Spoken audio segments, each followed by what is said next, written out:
Islam, cerita-cerita beragama yang rileks. Kita semua tadi seperti yang dikatakan Kak Densus pernah disewani Mas Sufyan Sauri, juga beliau pernah ngaji. Sebetulnya dalam banyak hal-hal yang keseharian itu lebih prinsip ketimbang ide kita tentang hal-hal besar. Saya beri contoh, Allah itu Tuhan yang Maha Kuasa, yang menguasai alam raya ini. Kadang-kadang menjelaskan dirinya itu hanya alladzi at'amahum min ju'. Saya ini Tuhan yang memberi makan kamu saat Anda lapar, saat kalian lapar. Jadi untuk beriman kepada Tuhan yang Maha Esa, kepada Allah, kamu yakin yang memberi makan kamu itu Tuhan. Apapun kecewanya Anda terhadap tetangga, terhadap negara, terhadap mertua, terhadap istri, itu kecewa Anda tidak akan mati. Tapi kalau tidak makan itu mati. Sehingga Allah mensifati dirinya kadang pakai keseharian. Alladzi at'amahum min ju'. Tuhan itu siapa? Yang memberi makan kamu ketika lapar. Tapi kamu untuk syukur itu nunggu punya istri cantik, neriman, gampang diatur, membolehkan poligami. Terus 4 istri itu neriman semua, loyal semua. Itu sombong betul. Mau syukur saja kok repotnya seperti itu. Jadi mau syukur ya ada makanan dimakan. Itu kalau ngantuk ya tidur. Ayatnya wa min ayatihi manamukum billaili wan nahar. Maksud ayat Allah itu tidur. Nah, keangkuhan-keangkuhan ini yang menjadikan kita itu jadi repot hidup. Wong untuk syukur kok nunggu tadi. Mertua baik, tetangga baik, istri baik. Apa saja di sekelilingnya harus baik. Nah, keinginan berlebihan ini menjadikan kita lupa ada hal-hal yang paling kita butuhkan, yaitu oksigen. Kita boleh nempat di buminya Allah. Alladzi ja'ala lakumul ardo firasya. Bumi kamu tempati enak. Coba kalau gempa. Apa artinya istri 4 cantik semua kalau pas digoyang apa? Gempa. Apa artinya kamu jabat? Entah apa saja jabatannya. Kalau bumi likuifaksi, habis kamu. Kiai meskipun dai kondang umatnya jutaan, kalau likuifaksi di panggung hancur. Tapi nikmat-nikmat yang disebut Allah seperti ini jarang kita kaji keseharian. Alladzi ja'ala lakumul ardo mahda. Allah itu yang menjadikan bumi dalulan, yang mudah diinjak. Famshu fi mana dia silahkan pakai jalan-jalan. Jadi saya termasuk benar-benar kiai Jawa. Kalau kerennya kiai Nusantara atau kiai Indonesia lah. Diajari bapak saya Kiai Haji Nur Salim, diajari Mbah Maimun. Itu Islam itu keseharian. Karena ketika Anda memilih hal-hal yang serius, itu tujuan utamanya nyari ridhonya Allah. Dan ridhonya Allah bisa kamu dapatkan sesuatu yang pasti benar. Misalnya dalam sebuah hadis Sahih Muslim disebutkan, Innallaha la yarda 'anil 'abdi idza akalal akla fayahmadahu 'alaiha aw yashraba syarba fayahmadahu 'alaiha. Itu redaksinya inna itu sesungguhnya. La yarda juga pakai lam taukid, juga maknanya sesungguhnya. Sungguh-sungguh Allah sangat ridho ketika seorang hamba itu makan ketika sesuap nasi dia muji Allah, ketika minum seteguk nasi dia muji Allah. Itu kalau orang diridhoni Allah itu wali betul.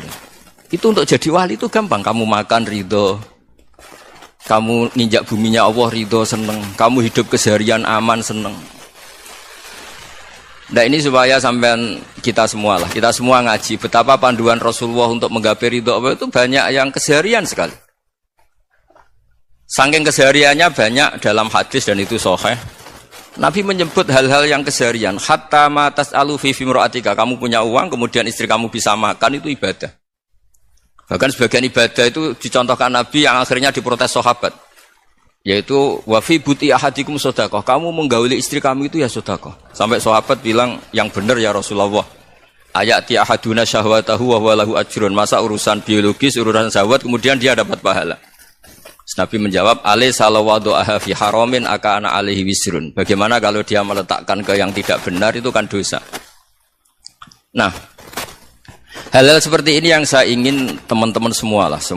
Saya juga agak ingin ngaji demi Anda juga agak ingin. Itu dosa sekali ngaji kok pesanan kelompok tertentu itu enggak boleh. Islam itu untuk semua. Jadi ya cuma karena di depan saya jenengan ya seakan-akan jenengan korbannya. Itu ada ilmunya dalam usul fikih itu. Jadi orang itu harus ngaji usul fikih.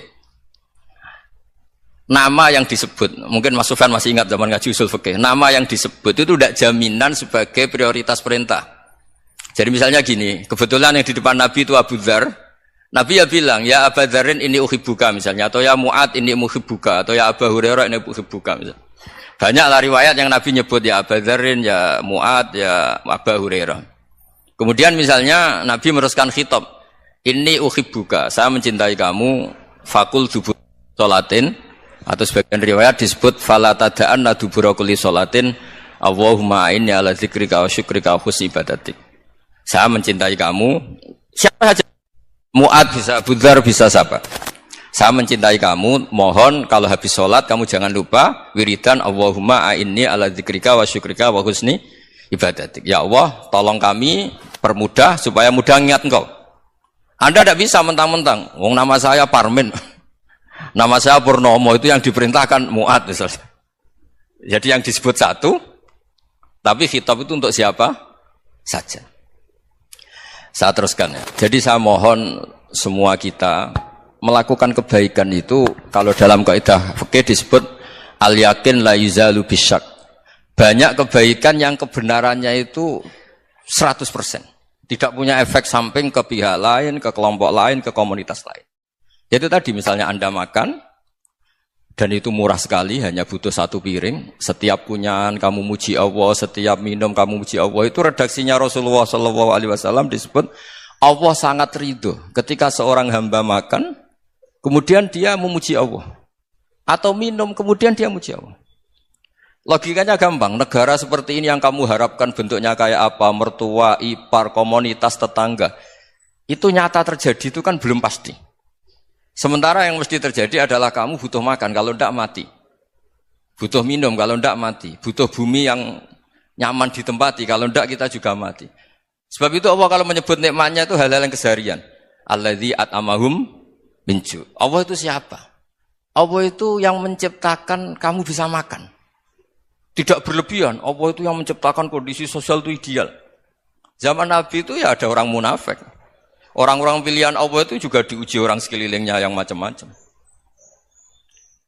Semua diuji sesuai konteks zaman dan waktu. Nah, tapi ada ibadah-ibadah yang selalu disarankan Nabi. Sampai Nabi itu pernah ditanya, ayul Islam ya khairun ya Rasulullah, Islam terbaik itu gimana? Jawaban Nabi itu unik. It'amut to'am. Islam terbaik itu ya makan-makan, santai-santai. Ketika Allah menyebut beberapa kebaikan, falak tahamal aqobah wa ma adrokan apa? Mal aqobah. Terusannya apa? Fakku raqobah. Terusannya apa? Au it'amun fi yaumin di masghubah. Ya, atau acara makan-makan itu juga Islam. Kenapa? Ya bayangkan kalau tidak ada makanan, kita mati kan? Kondisi sosial tidak ideal itu Anda masih gak apa-apa. Tapi kalau Anda tidak makan, Anda tidak minum, kamu punya istri cerewet masih bisa hidup, punya mertua cerewet masih bisa hidup. Tapi kalau tidak makan bisa mati. Berarti penting mana istri sama makan? Penting mana? Makan. Semoga istri Anda dengar. Nanti kamu disuruh makan tapi pulang deh. Itu kalau dibahasakan makan masih memahami. Penting mana nasi satu piring dengan istri. Enggak ada nasi mati, enggak ada istri belum mati. Penting mana? Gak berani jawab kan? Nah, ternyata Anda ada garang kan di depan istri. Jadi saya mohonlah, mungkin Mas Sufyan Sauri tadi yang bisa bantulah. Teman-teman tuh ngaji yang keseharian saja. Karena kita nyari ridha Allah itu berdasar firman Allah. Dan firman Allah itu menyebut keseharian tuh riang, gampang. Yaitu tadi misalnya wa min ayatihi manamukum bil-laili wan-nahar. Termasuk ayat-ayat Allah itu kamu tidur. Maka dulu itu ada guyonan, ada tokoh Mu'tazilah, kelompok dalam Islam yang berpikir manusia itu bisa menentukan ikhtiarnya sendiri. Karena saya bisa duduk, ingin berdiri, berdiri. Karena kelompok ini enggak terima kalau semua kehendak Allah, nanti bagaimana kalau semua kehendak Allah kok ada hisab, ya ada sanksi. Lucunya itu, dia akhirnya, ini cerita ya, mencintai seorang perempuan, cantik sekali. Dan itu dia menjadi ahli sunnah itu oleh hal-hal yang sepele. Karena istrinya cantik, ya namanya suami istri itu hubungan intim. Terus ditanya, Mas, masih ingin lagi? Masih. Silahkan diulang lagi. Wah ya tidak bisa. Katanya manusia bisa menentukan yang diinginkan. Itu tobat itu. Itu nggak bisa ditobatkan Mas Sufyan Ats-Tsauri. Orang cantik yang mudah nobatkan orang itu orang cantik. Segampang itu. Akhirnya kita tahu, makanya kalau dalam kitab Hikam itu disebut al-aqil mayyakul madza yaf'alu wa hubi wal ghafil mayyakul madza af'al.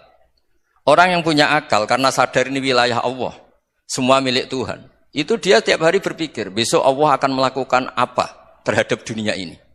Kamu merencanakan suatu mau plesir ternyata gempa. Mau wisata ke Rusia ternyata perang. Kamu tidak pernah tahu apa yang akan terjadi besok. Wa ma tadri nafsum madza taksibu ghadan. Tapi anda semua kita ini sering punya jadwal permanen. Makanya saya kalau diundang siapa saja, sana takdir.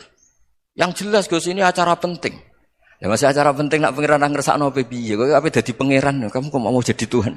Itu kadang ya kiai gitu. Penting Gus acara ini jenengan harus memastikan bisa. Loh kamu itu yang ngajarin tauhid, sesuatu itu biadillah kok bilang-bilang apa pasti. Kalau maksa terus tak tobatkan loh kamu kata saya itu. Ya kalau gitu Gus bilang insyaallah. Wah itu hati saya, fisik saya, roh saya sudah bilang insya Allah. Tidak usah kamu latih kata saya. Nah hal-hal tauhid keseharian itu gampang sebetulnya. Wal ghafil yaqulu madza af'al. Tapi orang yang lupa Allah dia setiap hari bilang besok apa? Kita bisa melakukan apa? Seakan-akan dia itu aktor, dia penting, dia subjek permanen, dia. Padahal kita ini hanya objek kehendak Allah Subhanahu wa taala. Karena kita yakin sesuatu yang terjadi di alam raya ini kita tidak bisa apa-apa. Makanya saya sering ngaji, sering bilang saya, ketika Anda mensifati Allah, Dia yang menghidupkan. Sudah itu tanamkan sehingga ketika kita mati santai saja. Kenapa santai? Allah punya cara menghidupkan kita. Zaman kita hidup juga gak tahu caranya ngelola jantung, ngelola paru-paru. Kamu juga gak tahu ngelola oksigen yang tidak beracun, tidak ngandung polusi. Tahu-tahu hidup. Gak ingin tua ya tahu-tahu tua, gak ingin mati tahu-tahu mati. Selama ini kita hidup juga agak tahu apa sebetulnya. Hanya gaya tok, punya jadwal, punya planning. Kalau kamu bisa menentukan pilihan Anda, pasti Anda istrinya cantik, 4 neriman semua, qanaah semua. Nyatanya enggak kan? Ada 1 jelek, cerewet. Wah itu kan, nyatanya enggak bisa apa-apa Anda kan? Dan kamu bawa mati lagi. Nah, itu kan. Istri Anda juga gitu, punya keinginan, punya suami yang ganteng, yang jabat, yang neriman, yang enggak poligami. Ya tidak kesampaian juga. Kalau kita ngitung tingkat kegagalan kita itu gagal terus. Ya kan? Nah, terus ingat Allah. Madza yaf'alu wa hubi. Orang yang punya akal selalu berpikir Allah itu menghendaki apa terhadap saya. Lalu sama-sama orang itu. Ngelihat orang yang serius, itu kata Anda itu pemikir berat, serius. Senang punya tokoh yang merengut, karena kamu anggap serius. Tapi sebagian orang anggap orang yang serius itu wong merengut, wong masam, wong muka kok ditekuk. Jadi sama itu hati ya muqallibal qulub tsabbit qalbi ala dini. Karena kita enggak tahu cara berpikir kita tentang orang lain, tentang sekeliling kita. Misalnya kita orang baik yang jenis ngrumat fakir miskin. Ada orang bangun masjid mewah itu janggal. Apa artinya masjid mewah kalau banyak orang kelaparan? Tapi kalau yang jenis pendidikan apa artinya masjid mewah kalau tidak bisa ngaji? Nanti yang jenis infrastruktur apa artinya ini kalau semuanya punya sudut pandang yang berbeda-beda. Dan Islam mengapresiasi semua kebaikan. Tapi katakan semua kebaikan itu adalah kehendak Allah Subhanahu wa taala. Karena apapun baik Anda itu pakai fasilitas yang diberikan oleh Allah Subhanahu wa taala. Sehingga ini yang disebut qulillah tsumma darhum fi khawdihim yal'abun. Ya kembali tadi ke tema-tema bahwa keseharian Anda ini sudah Islami. Saat Anda tidak bisa melakukan apa saja. Saya sering ada jenazah, biasanya kalau tetangga meninggal saya sering disuruh ngelepas. Saya bilang orang ini baik. Karena sering ngelamun di rumah, sering nganggur di rumah. Ditanya sama anaknya, kenapa Gus nganggur baik? Ya kalau dia nganggur artinya juga enggak berbuat sesuatu yang maksiat kan? Ya kan? Orang nganggur di rumahnya ya tidak bunuh orang, tidak maling, tidak korupsi, ya namanya nganggur di rumah. Lah cuma istri cara pandang nganggur gak menghasilkan uang gitu. Tapi juga gak menghasilkan kriminal kan. Jadi sebenarnya Islam itu makanya kalau sampai ngaji usul fikih itu ada kitab usul fikih namanya Lubul Usul, itu terkenal sekali di pesantren itu. Itu kalau ngapresiasi keseharian itu luar biasa. Izma min mubahin illa wa yatahaqqaqu bihi tarku haramimma. Karena keseharian yang mubah saat Anda lakukan itu ada kehebatan yang luar biasa, yaitu meninggalkan haram. Makanya dulu banyak orang-orang alim ketemu temannya itu guyon sampai semalaman. Itu biasanya yang semangat Islam itu kiai kok ndak tahajud, kiai kok ndak witir. Orang yang sedang mapan uangnya banyak, malam itu ndak kelayaban itu sudah luar biasa. Melawan nafsu supaya tidak maksiat itu sudah luar biasa. Supaya lupa guyon sama temannya semalaman sampai subuh. Gejolok-gejolokan ngenang zaman miskin, zaman kuliah enggak jelas, zaman apa. Melihatnya jangan tarkut tahajud. Seperti ini meninggalkan tahajud, tapi meninggalkannya ini talkul muharramat. Jadi kayak apa hebatnya? Sehingga Imam Ghazali punya riwayat yang agak unik. Hatta takuna ibadatu akhiri hadil ummah iku an-naum. Sehingga suatu saat ibadah terbaik umat ini itu tidur. Itu kan riwayat kontroversi. Ketika Imam Ghazali tanya, kenapa iya? Kenapa kamu mulai keluar dari rumah itu sudah banyak maksiat? Melihat perempuan yang enggak mahram, melihat fenomena. Tapi kalau kamu tidur itu enggak melihat apa-apa. Tapi juga kamu jangan menganggap tidur itu ibadah betul. Saatnya melakukan fardhu ain malah masih tidur. Tapi itu sudut pandang yang menjadikan kita Islam itu gampang. Jadi saat Anda tidak bisa aktivitas apa-apa, misalnya ada beberapa orang yang lumpuh. Lumpuh itu memang nggak bisa Jumatan, nggak bisa ibadah, tapi dia juga nggak bisa maksiat. Tidur itu memang Anda saat itu tidak bisa tahajud, tidak bisa witir, tapi saat itu ada zina, ada maling, tidak gosipkan orang, tidak bully orang, tidak menanamkan kebencian, tidak hasud. Sehingga tidur menurut Allah Ta'ala wa min ayatihi manamukum billaili apa? Wan nahar. Karena di tidur itu selain ada unsur istirahat, jaga kestamina, juga ada unsur meninggalkan beberapa keburukan. Nah, saya mohon ibadah yang keseharian ini kita jaga. Supaya kita semua baca ayat itu fasih. Fasih itu tertanam di hati. Allah itu siapa? Alladzi at'amahum min ju'i wa amanahum min khauf. Dan Allah kalau cerita di Quran itu anna sababnal ma'a sabba tsumma syaqqaqnal ardha wa syaqqa fa ambatna fiha habba wa inaba wa qadba wa zaituna wa nakhla wa hada'iqa hulba. Kamu tahu saya ini siapa kata Allah? Saya ini adalah Tuhan yang menurunkan air, kemudian ada tanaman banyak. Habba wa inaba wa qadba, ada zaitun, ada tin, kalau orang Jawa mungkin ada tela, ada padi, ada mangga, ada pisang. Sudah. Wa inaba wa zaituna wa nakhla wa hada'iqa hulba, ada perkebunan yang lebat. Tujuannya apa? Mata Allahkum, silahkan kamu pakai, kamu nikmati. Tapi karena kadang kita ini punya ide-ide besar. Tadi untuk syukur saja nunggu punya istri riman, rumah baik, tetangga baik, komunitas baik, semuanya baik baru syukur. Lama-lama nanti ada di surga, syukurnya nunggu surga paling kelas A. Itu sudah ada yang menghuni Rasulullah, kamu enggak boleh di situ. Masa untuk syukur saja? Repotnya Masya Allah. Jadi mohonlah Quran yang kalau Anda hafalkan juz sama itu kan ada ayat-ayat yang kayak tadi. Ya, fal yang dzuril insanu ila ta'ami. Coba lihat apa yang kamu makan ya?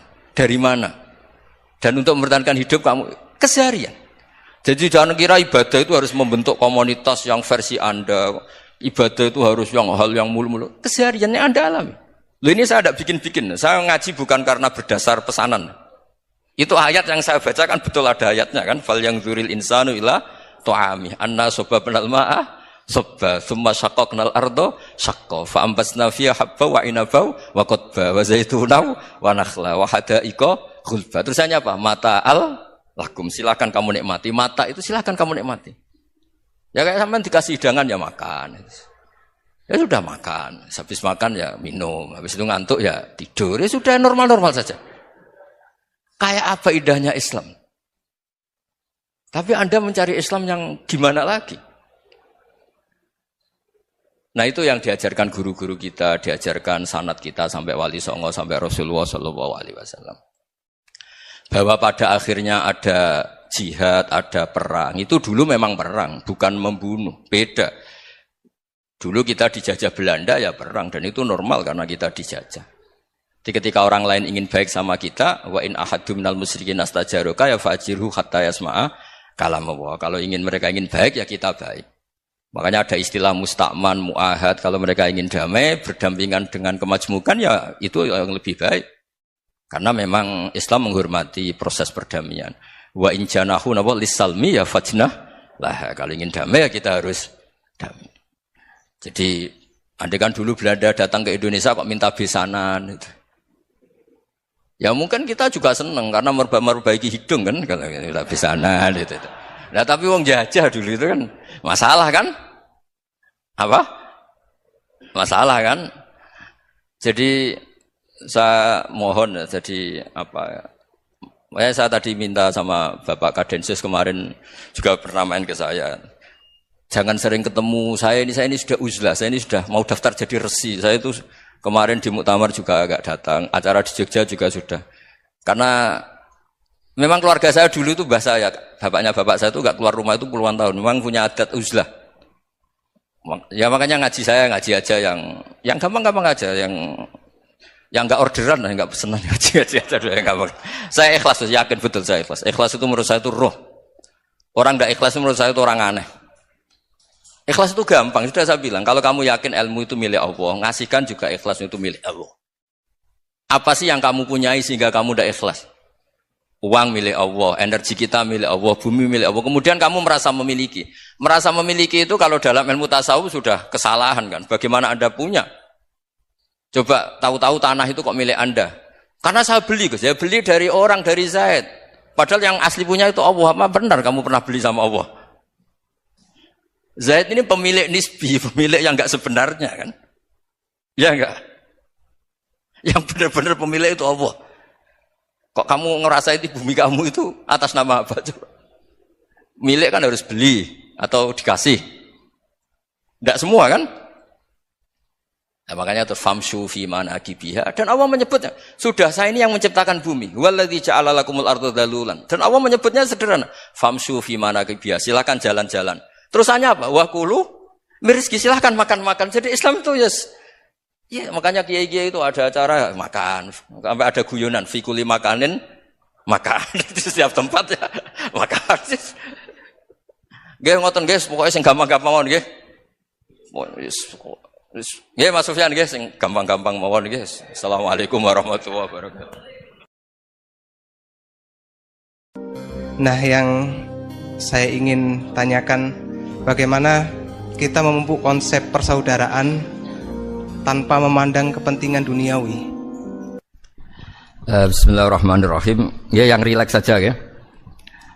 Saya pernah ketemu orang yang pakaiannya itu enggak, mungkin kalau orang syariat bilang enggak syar'i lah. Pakai pakaian yang tidak syar'i. Tapi dia muslimah, dia ke masjid. Saya ditanya sama seseorang, Gus kok sama orang gitu mau bertemu gitu. Karena terus saya bilang, kenapa? Dia pakaiannya tidak islami gitu. Oke, dia tidak pakaian islami itu nyata, tapi dia ke masjid itu islami, tetap sholat itu islami. Ketika dia ingin sholat dan tetap sholatnya pakai takbir, pakai rukuk, pakai sujud itu islami. Wong setelah di masjid ya pakai mukena, pakai. Kalau sama-sama nyata, Anda kan boleh ngingat sama-sama yang fakta gitu. Dia punya kesalahan dalam berpakaian, dia punya kebenaran dalam sujud, dalam rukuk, dalam ibadah.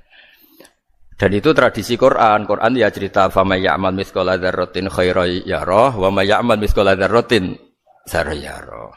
Apa susahnya sih ingat dua-dua sisi itu? Sama bernegara atau bertetangga, kita bayangkan jangan bernegara dulu, terlalu luas, bertetangga saja ukuran. Karena nanti sama, bernegara sama bertetangga itu hadisnya sama. Kita di kampung itu ya ada masjid, dan orang-orang yang enggak sholat juga nyumbang masjid. Bahkan ada yang nyumbang masjid banyak terus tidak sholat. Karena keramik saya sudah sholat katanya. Saya pernah ketemu orang model gitu itu ya ada. Jadi, tapi ada juga yang sholat terus tapi enggak pernah nyumbang masjid. Ya orang banyak. Intinya itu Allah itu punya tradisi, punya sunnatullah. Kebaikan ya dihitung, kejelekan juga dihitung. Dulu ketika Rasulullah SAW hidup bersama komunitas yang majmu', itu sebetulnya permintaannya Nabi, jangan halangi kami saat mau beribadah. Dulu sampai perang karena mereka menghalangi. Sebenarnya problem mereka wa yasudduna an sabilillah, menghalangi. Sebenarnya kalau dulu saling toleransi ya enggak ada masalah. Artinya ketika Anda ingin sholat di Indonesia agak dihalangi, ingin pengajian agak dihalangi, sebenarnya ini enggak ada masalah. Ya soal ada kebaikan, ada keburukan, ya mulai Nabi Adam sampai sekarang, sampai kiamat. Itu cara pandang. Jadi, cara pandang kita terhadap orang lain itu harus hal-hal yang nyata. Kalau kesalahan mereka nyata, kebaikan mereka juga nyata. Kenapa kita hanya ingat sisi yang jelek, tidak ingat sisi yang baik? Saya sering cerita ke santri-santri saya, setiap saya pengajian diundang orang di mana-mana itu saya mesti istighfar. Karena nggak ada pilihan. Saat saya datang ke pengajian di Sulawesi misalnya, saya tinggal ngaji di sini. Saat saya ngaji di sini, ninggal undangan yang di sana. Hidup itu tidak banyak pilihan, meninggalkan kebaikan, melakukan kebaikan. Artinya gini, dalam kebaikan saja ada kebaikan yang ditinggalkan. Apalagi dalam kejelekan. Makanya di sini ada pepatah terkenal dalam ilmu tasawuf tuh. Wastighfaruna yahtaju ilal istighfar. Saat Anda baik saja butuh istighfar. Bapak saya kalau guyon gini, Mas Sofyan. Ada imam istiqomah jadi imam masjid sampai tua sampai batuk-batuk. Itu bagus istiqomah. Tapi itu masalah kata bapak. Akhirnya enggak kaderisasi katanya. Itu istiqomah apa enggak mau diganti orang lain katanya. Ada kiai dai di mana-mana. Itu mesti orang muji, "Oh, itu dai di mana-mana, laris enggak pernah di rumah." Pondoknya pasti bubar itu karena ditinggal. Jadi kebaikan seperti ada orang sering sowan kiai. Wah, itu malah lebih masalah lagi kan. Kadang kiainya pas istirahat, yang disalamkan template uang jatah susu anaknya. Hari itu waya tagihan malah lari sowan kiai.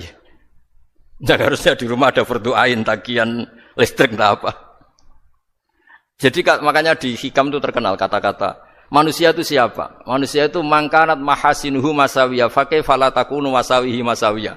Manusia itu orang ketika baik saja salah, apalagi pas salah.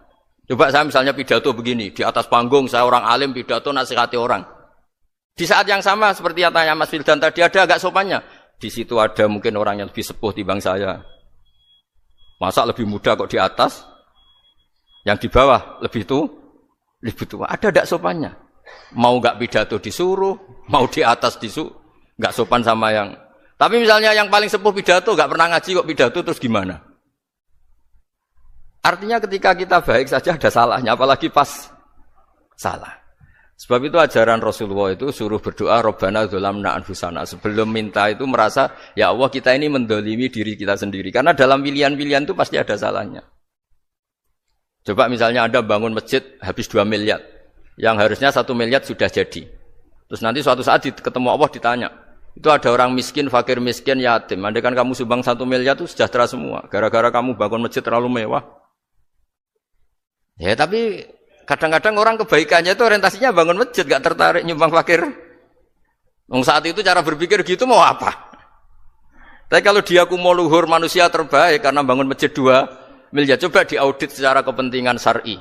Penting mana dengan ngasih makan fakir miskin? Penting mana dengan menikahkan janda misalnya? Penting mana dengan pendidikan? Apa artinya masjid mewah orang gak tahu halal haram, gak tahu najis, gak tahu cara sesuci, gak tahu cara adzan yang benar. Terus penting mana untuk beli kitab sama dipakai masjid? Apa artinya beli kitab apa tapi enggak makan? Penting mana makan sama beli kitab? Ada auditnya. Makanya manusia itu ketika baik pun disuruh istighfar. Apalagi ketika salah. Nah dengan perasaan seperti itu kebencian pada orang lain luluh. Karena potensi baik pada orang lain ternyata tinggi. Dan potensi salah ke kita juga tinggi. Nah dilatih gitu, jadi di Ihya itu ada kitab tawaduk. Kitab tawaduk itu dilatih, ketemu orang tua. Huwa aksaru ibadatan, dia mesti ibadahnya lebih banyak karena lebih tua timbang saya. Pasti sholatnya lebih lama timbang saya. Ketika Anda sudah tua, melihat anak-anak, huwa aqallu minni maksiatan, mesti maksiatnya tidak banyak karena masih kecil. Terus ketika melihat orang fasik, maksiat, la'allahu yatubu alaih, fa innahu tawwabur rahim. Mungkin Allah memberi tobat, bisa saja. Umar itu ingin bunuh Nabi, tapi Allah memberi tobat. Yang sowan kiai saja tidak mesti dapat tobat. Umar ingin bunuh Nabi, tapi Allah memberi tobat. Akhirnya ya tobat jadi Islam yang baik. Dalam sejarah Wali Songo, Kalijogo sowan Sunan Bonang itu ingin garong, tapi malah jadi muridnya jadi wali. Kalau Allah sudah menghendaki tidak ada ya. Perang Uhud orang Islam kalah itu karena panglimanya siapa? Khalid bin Walid. Tapi dia malah yang dapat hidayah. Nah, sama orang yang sekarang Anda benci bisa saja Allah merencanakan ada apa? Hidayah di situ. Dan kita yang merasa benar jangan saja ada rencana Allah bikin kita su'ul khotimah naudzubillah min dzalik, kan enggak pernah tahu. Nah, dari tidak pernah tahu itu orang diusahakan tawadhu. Wa ma adri ma yuf'alu bi wala bikum, kita tidak pernah tahu. Makanya meskipun saya ini kiai, terus kata orang banyak itu ketok. Kalau istighfar ya nangis betul ya. Cuma kan nggak perlu di depan umum. Nanti ada penampilan kan ribet kan nanti. Sudah nangis nggak ikhlas, nggak mutu. Ya gitu ya. Yang Mas Wildan tadi apa pertanyaannya? Diulang. Selain masalah akhlak tadi. Tentang bagaimana cara kita bersaudara tanpa memandang kepentingan duniawi. Nah, ya makanya tadi saya bilang bernegara itu pakai hadis, misalnya Nabi pernah ngendikan kamu itu punya 3 tetangga, yang satu punya 3 hak, yaitu dia tetangga kamu, dia seagama kamu, dia sesaudara kamu. Jadi ada 3 hubungan, seagama, sesaudara, dan tadi apa? Dia tetangga kamu, dia seagama dengan kamu, dia masih kerabat kamu. Terus ada tetangga yang punya 2 hak, yaitu dia tetanggamu seagama dengan kamu tapi tidak sekeluarga dengan kamu. Terus ada tetangga yang punya 1 hak, dia tidak keluarga kamu, dia tidak seagama dengan kamu tapi tetap punya hak karena itu tetangga kamu. Dan itu kata Nabi semuanya berhak kamu baikin karena ada hakul jar. Makanya dulu doa ada bil kubri itu ceritanya sederhana. Ada seorang perempuan Yahudiyah sowan Sayyidah Aisyah. Kalau sowan ya dikasih uang sama Sayyidah Aisyah. Padahal Yahudiyah. Ketika dikasih uang, terus si Yahudiyah tadi, semoga engkau diselamatkan dari siksa kubur. Zaman itu Sayyidah Aisyah belum dengar hadis tentang siksa kubur. Setelah Rasulullah datang, saya tadi diminta didoain, tidak saya terima karena saya enggak percaya. Terus Nabi ngendikan itu benar adanya siksa kubur. Ketika komunitas Yahudi di Madinah itu puasa Asyura, Nabi coba tanyakan mereka, kenapa puasa Asyura? Padahal orang Yahudi. Oh, terus setelah ditanya, yaumun najjawahu fihi Musa, itu hari di mana Allah menyelamatkan Nabi Musa, kata orang Yahudi. Terus kata Rasulullah, nahnu ahaqqu bi Musa, saya juga berhak menghormati Musa. Kemudian Nabi puasa. Suatu saat lagi ada orang Yahudi datang, ya Rasulullah, ya Muhammad, manggilnya ya Abul Qasim karena orang Yahudi. Ya Abul Qasim, nanti nasib langit bumi ini di mana? Manusia yang sudah mati-mati di mana ketika bumi dihancurkan? Mayat-mayat yang sudah di kuburan di mana? Terus orang Yahudi tadi bilang, Inna woha wadu as-samawati ala dzih wal arodina ala dzih. Soalnya Allah itu bisa saja mengelola langit bumi yang sudah hancur gini-gini. Nabi itu tertawa-tawa. Dalam sebuah riwayat disebut hatta badat nawajidu. Tertawanya Nabi itu lepas sampai giginya kelihatan. Kata rawinya tasdiqan liqaulil khabri, karena Nabi membenarkan orang Yahudi tadi. Jadi intinya dalam banyak hal itu ya dicari kesamaan. Makanya kalau interaksi dengan kelompok lain, kata Nabi, la tusaddiquhum wa la tukadzdibuhum. Kamu jangan mengiyakan, juga jangan menolak. Kamu tolak jangan-jangan pas yang sama dengan ajaran kita. Kamu benarkan jangan-jangan yang tidak sama. Ya sudah, kalau enggak sependapat ya jangan ngambil sikap. Nah, itu juga yang dipraktikkan Rasulullah SAW. Nabi yaqumu lailatan yuraddidu hadil ayat. Nabi pernah sholat 1 rakaat hanya ngulang 1 ayat. Itu aja agak selesai. Yaitu ngulang-ngulang ayat. Fa'aqulu kama qalal abdus sholeh in tu'adzibhum fa innahum ibaduk wa in taghfir lahum fa innaka antal azizul hakim. Pun Gusti kula nyerah. Semua ini hamba jenengan, monggo jenengan napakno sing duwe jenengan. Intinya itu ini wilayah jenengan, ndak wilayah saya. Nah, kadang-kadang kita sebagai manusia itu jumawa seakan-akan itu wilayah kita. Kita nyiksa terserah kita, mengampuni ya terserah kita. Padahal tidak milik kita. Dunia ini milik Allah Subhanahu wa ta'ala. Makanya yang terakhir saya ijazahkan ijazah bapak. Bapak saya itu orang hafal Quran, alim tapi lucu, senengannya guyon. Kalau ngajarkan saya tauhid, tasawuf itu gampang. Hak, kamu punya tetangga, punya Innova. Terus kamu berpikir, kamu miskin berpikir. Itu pajaknya aja berapa? Kalau apa itu bannya sudah halus itu gantinya kayak apa, kalau rusak kayak apa. Terus kata bapak, ora melok duwe kok mikir, ndak ikut punya kok mikir. Terus coba kamu enggak ikut punya Alphard. Terus saya mikir, wah itu pajaknya berapa Pak Martinus, bisa dipakai beli motor kan, pajaknya apa? Alphard ini. Oh enggak ikut punya kok. Nah, dunia itu rawekmu, mbok pikir lah apa ono sing duwe. Maksudnya itu, dunia itu milik Allah, apa kamu pikir itu milik yang punya gitu. Nah, itu yang dimaksud dalam ilmu tasawuf, da'it tadbir fama qoma bi ghairuk la tuqim bihi nafsak. Sudah kamu enggak usah ikut campur. Itu wilayahnya Allah kata itu, karena wong enggak ikut punya kok ikut mikir. Anda benci orang, benci sekali karena dia tauhid misalnya. Jangan-jangan Allah punya rencana memberi hidayah dia. Atau Allah punya rencana dari dia keluar orang-orang Islam yang soleh. Makanya ketika Malakul Jibal, ya Rasulullah saya disuruh Allah, terserah engkau. In syi'ta an udbiko alaihim al-akhsyaben. Kalau engkau mau orang-orang yang mendustakan kamu saya hancurkan. Apa jawabannya Nabi? La, jangan. Bal arju ayyukhrijawah min aslabihim ma ya'buduwaha wa la yusyriku bihi syai'an, itu di Bukhari. Enggak, bisa saja sekarang dia kafir, anak turunnya jadi Islam. Dan betul. Abu Jahal punya anak Ikrimah, Abu Lahab punya anak Darrah. Walid itu musuh besarnya Nabi, punya anak Khalid. Ya sudahlah, kita selalu berharap bahwa ini wilayahnya Allah. Sudah, kita berharap. Agama ini bagi yang selalu punya harapan. Limangkana yarjuwaha, orang yang selalu punya harapan. Kita berharap tambah hari tambah baik, tambah damai, tambah kondusif, tambah segalanya baik. Dan saya seperti ini juga ingin ikhlas dan akan selalu ikhlas. Ya saya sering bilang kalau pejabat mau sini itu sering tak ngel-ngel. Saya ini sudah ingin Indonesia itu baik itu tanpa diminta. Kalau diminta itu malah seakan-akan saya belum melakukan. Ini kan. Sudah saya lakukan kok baru diminta. Karena ini wilayah kita semua, artinya ingin baik itu keinginan kita semua. Status kita. Kata Sayyid Zabidi dalam kitab Ithaf, keinginan baik itu syakhsiyatuk wa hakikatuk. Itu kamu sekali. Manusia itu kan kata Allah Ta'ala, saya pertama menciptakan manusia itu khunafa, orang yang berkeinginan baik. Baru digoda setan terus macam-macam. Jadi keinginan baik itu hakikatuk wa syakhsiyatuk. Itu kamu sekali. Ingin baik itu kamu sekali. Itu status kamu katanya. Makanya orang preman kayak apa, mabuk kayak apa, ada orang kecelakaan, pikiran pertama itu nolong, itu yang normal. Soal ada kasus, pikiran pertama ngambil HP-nya itu 0,0 sekian persen. Jadi pikiran pertama mesti nolong itu, karena itu syakhsiyatuk wa hakikatuk.